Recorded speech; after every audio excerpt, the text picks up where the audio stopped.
Good morning and welcome back to another Westies Angling. You're joining me on a cold but sunny November morning here at Gingham Fisheries in Horwich. And today's video is going to be all about the changes that I make when the weather and temperature starts taking a turn for the worst. Now, I'm not talking about a 2 or 3 degree early autumn temperature drop.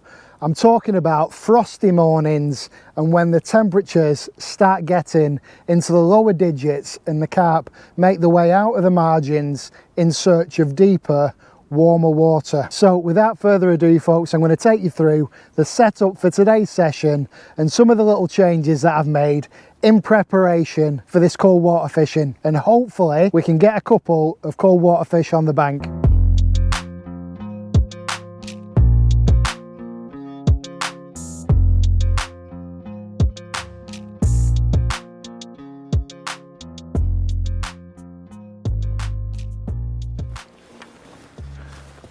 We're in, folks. Right in the middle of the introduction.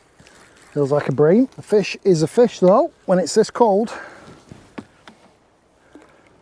And it's saved the blank. Not been in long. The pellets haven't even dissolved off the method feeder yet. Good start. So if this is going to be your first winter cold water fishing, what I will say to you is you need to set your expectations right. It's not going to be anything like spring or summer. The fishing can be very sporadic and it can be very hit and miss. So you might have really good sessions or you might blank, but whatever you do, don't kick yourself. Just enjoy the time that you're spending on the bank fishing. That's my best advice. Make sure you're warm, make sure you've got the right waterproofs, make sure you've got the thermals on. That way you can sit comfortably and enjoy the session. Also, always make sure that your flask is full as well. So for today's session, I'm starting off on the double method feeders. One of the main changes that I make at this time of year is I'll take the halibut pellets out of my method feeder mix, the 2 and 3 mil halibut pellets, and I'll fish with a low feed, low oil method feeder pellet. Today, I've gone with a sweet corn flavored method feeder pellet in 2mm. And like I said, these are a low feed pellet, so they're not going to fill the fish up. They're going to be able to eat a good amount of these pellets without moving out of your swim. But what I don't do is I don't panic and I don't swap over to ground bait straight away. I'll only use ground bait for method feeder fishing when it starts getting really, really cold. I'm talking like freezing temperatures. I use a high-sided method feeder that allows you to target the deeper areas of the lake. So the high sides will actually keep the pellets in the method feeder all the way down to the bottom, which is what you want. So for today's session, I'm going with my original F1 sweet wafters and also my new sweet corn wafters. You want a nice visible hook bait, and they're 7x8mm, so I'm going to be giving them a go today. I'm sticking to a size 12 hook because they're absolutely perfect for bream, carp, anything that swims really. I never really scale my hooks down unless I'm targeting much smaller species, maybe like roach or hide. But even big roach, you'll be able to take a size 12 hook and a 7x8mm wafter. So I'm not really scaling down quite yet. Maybe when it gets later into winter, I might go for a 6mm wafter and maybe a size 16 or a size 14 hook. I've made the mistake in the past of lowering the breaking strain of my hook lengths too soon in the year, and that's caused me to lose fish. So I'm sticking with 9-pound Guru N-Gage, which is still a very fine low diameter line. So I'm just handballing these on. Bit of glaze. What you can do, if you want your glaze to stick on all the way down to the bottom, just sprinkle it with pellets, and that should stick it to the method feeder a bit more and stop it dripping off. So let's go out here.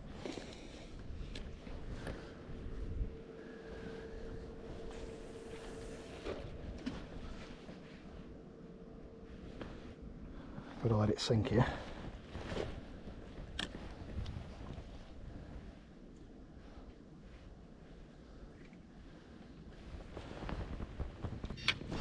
Ooh.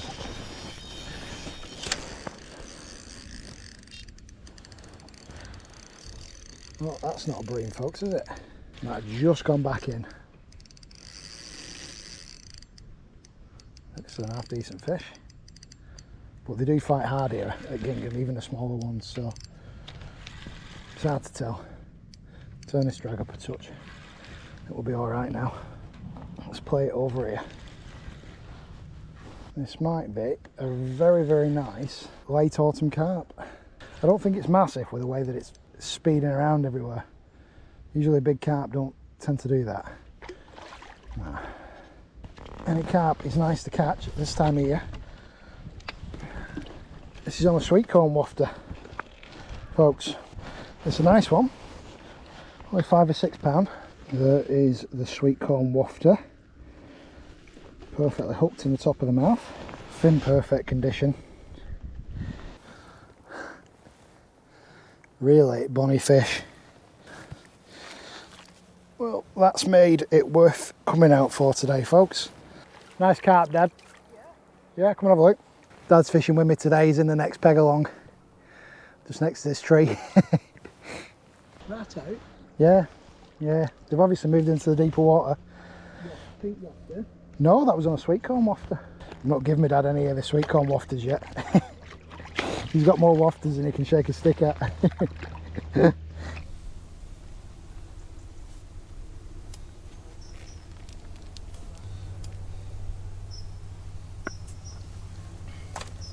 So you can see how even at this time of year I don't change much at all. Just a few minor changes is enough. Let's keep catching.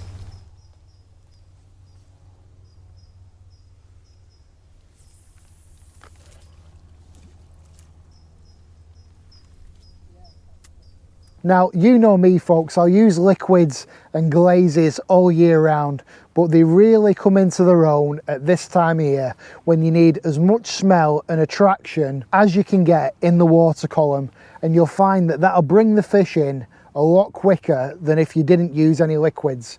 So I've gone with a really strong liquid. I'm using my Sweet Candy Glaze for today's session. It's a very sweet, very strong fenugreek, Scopex and fruity mix glaze. So that's what I've gone with for today's session. I'm using a 35g banjo feeder. Now you can use a lighter banjo feeder if you want, like 20-25g, but you need the higher sided banjos. But that little bit of extra weight helps you cast that bit further. Usually the deeper spots are further out into the middle of the lake. Another tip that I would say is make sure that you move your method feeder around, and when you do find the fish, obviously you can recast to that spot if you're getting successive bites. But sometimes at this time of year you need to find the fish. You need to go to them, they're not going to come to you. So if you implement them few changes, low feed method feeder pellets, load your feeders up with glaze or liquids, and target some of the deeper areas with a high sided banjo feeder, I guarantee you'll get more fish on the bank at this time of year. And you shouldn't really blank. I'm only worried about blanking when it gets really, really cold. You should always manage to pick up a few fish, whether it's bream, whether it's silvers, whether it's the odd carp or F1. You should always manage something at this time of year. There's a bream on that one. You see, this is why I need my chief fishing caddy. Definitely on the fish, Dad. That's a nice bream. Small carp. Very, very, very strange take. I think I got that on the film how it was just ripping line, stopping, ripping line, stopping. It's a little parrot. It's the first one that I've had today with a bad mouth. And even this one's not too bad. It's not as bad as you see some carp in commercials. Let's get it back.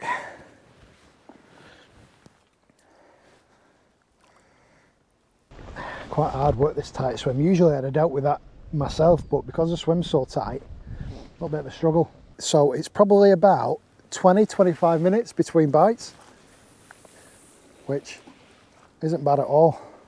Well, the silicone's come off this hook as well, which is annoying. I like it pinned to the shank of the hook with the silicone, so that the band just hangs off the back of the hook like that, not like this as it is at the moment. But the silicone must have perished or whatever,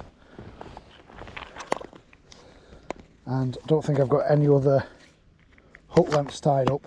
Got a couple of emergency Guru banded rigs, but I don't really like using them because They aren't really strong, unfortunately. But I might have to.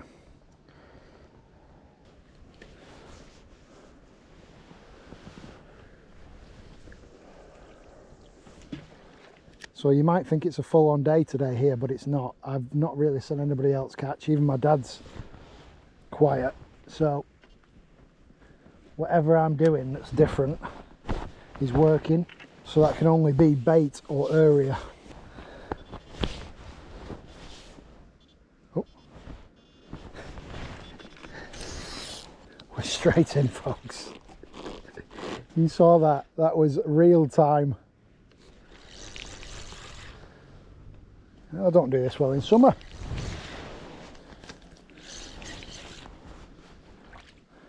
Nice one.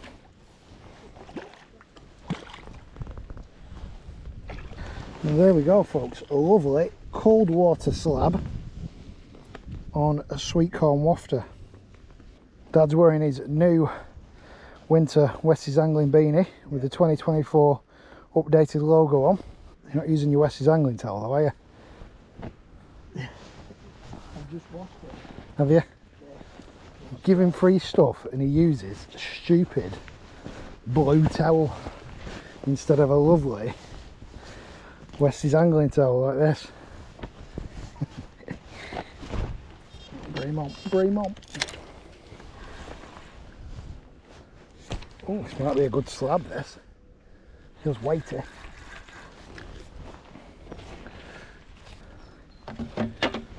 Hard work, this peg. Oh, it is a good slab. A nice bronze winter slab. Actually put up a bit of a fight, this one. Look at that. Catch them like that all day long, folks. I know there's some bream haters out there, but I'm definitely not one of them. Not at this time of year. Obviously, I'll give you more of these tips as we move through the colder weather and it starts getting tougher and tougher. So if you aren't already subscribed to the channel, now's your chance to do so. Hit that subscribe button, and if you're enjoying the video, hit that like button as well. If you manage to pick a couple of things up, or if you've got any questions, make sure you drop a comment in the comment section. I always try and get back to questions where I can. Right, I'm going to shut up, stop talking, because I think I'm irritating a few people around the lake. So I'm going to be quiet now and we'll get on with the fishing. Well, I'm going to have to mix some more cold water pellets up at this rate, folks. I might try the sweet candy next. But I've nearly been through a full bag. Very full on fishing today for this time of year. And the sweet corn wafters are doing the trick as well. I've had the most fish today on those, getting a lot of double takes, but I've obviously got them on the feed. If I wasn't annoying everybody on the lake before, I am now. They're going to be fuming. Another mirror. It's hard work with this bush behind me netting. Now, the bites are actually coming really quick today, and that's not always the case at this time of year. Sometimes you'll have to leave your method feeders in from 45 minutes to an hour. Don't be scared of fishing on bite alarms and sitting on your hands and really leaving the method feeders in as long as you need to get those bites. Oh my God, that little post was saving the net. Let's have a look at it on the mat. Oh, I've just dripped fish water in my brew. Happy days. Get it in that clear water. Oh, it's just sat down there in the rocks. It's weird, isn't it? Staying deep. I think this is going to be a good place to try the underwater camera out come spring next year. I've sort of put the underwater stuff on the back burner. Oh, I think it's come off. Oh, has it come off? No, it's not. It's a little skimmer. Oh, it has come off now. These wafters are just a touch big for the little ones. That's fine, because I'd rather catch the slabs anyway. Not too fussed about catching the little bream.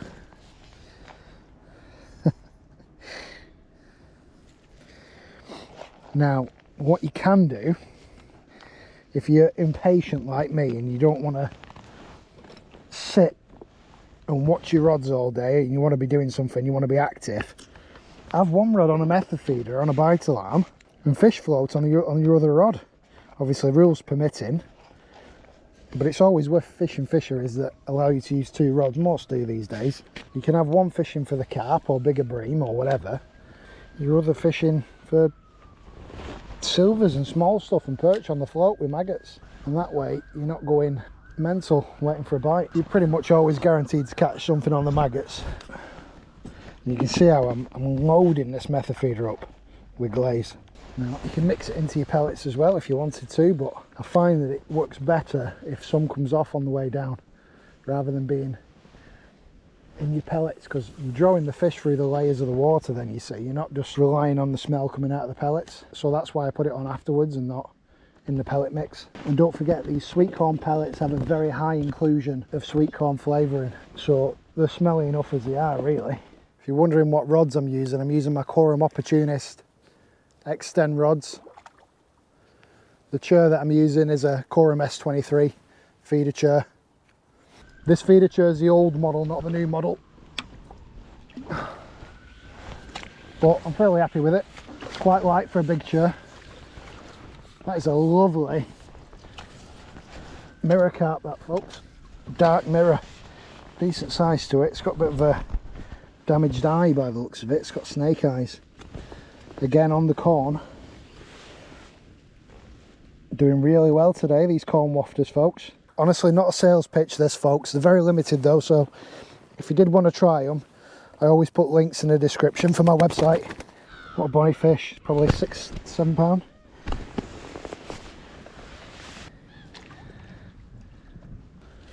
Yeah, a little skimmer.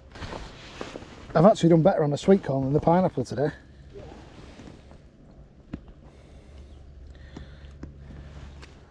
Another skimmer. It's been actually quite a while since I've had a bite. Slowing down, that sun's disappeared over the back of the trees. It's like a big bowl, this fishery, and when that sun's not on it, it is freezing.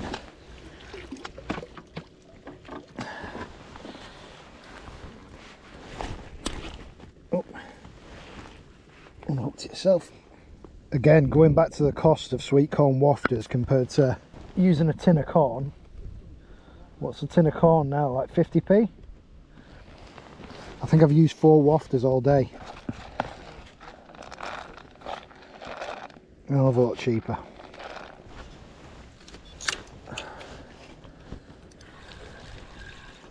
I think this is a better slab of a bream. They get a lot bigger in here, but I've not had any of the really big ones today. But it's still not bad. Oh, we've got fish on the other rod. Let's get this one unhooked. It's like a block of ice, that bream. I think I've got fish on this one as well.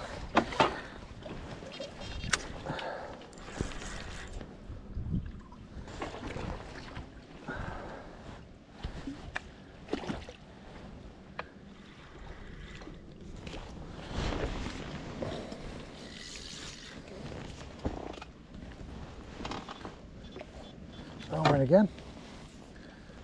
Getting so many double hookups today. Let's get that one back.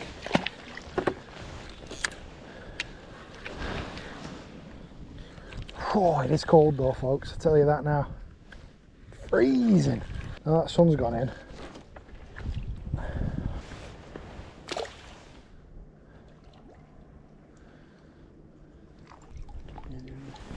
Nice scaling mirror, that did.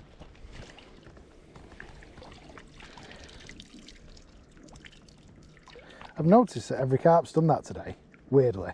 They've swum down to the bottom and they sit on the bottom for a minute, close in. Every carp's done that. Yeah. Yeah? It's weird that, isn't it? Crystal clear, the water here. It's a bream bite.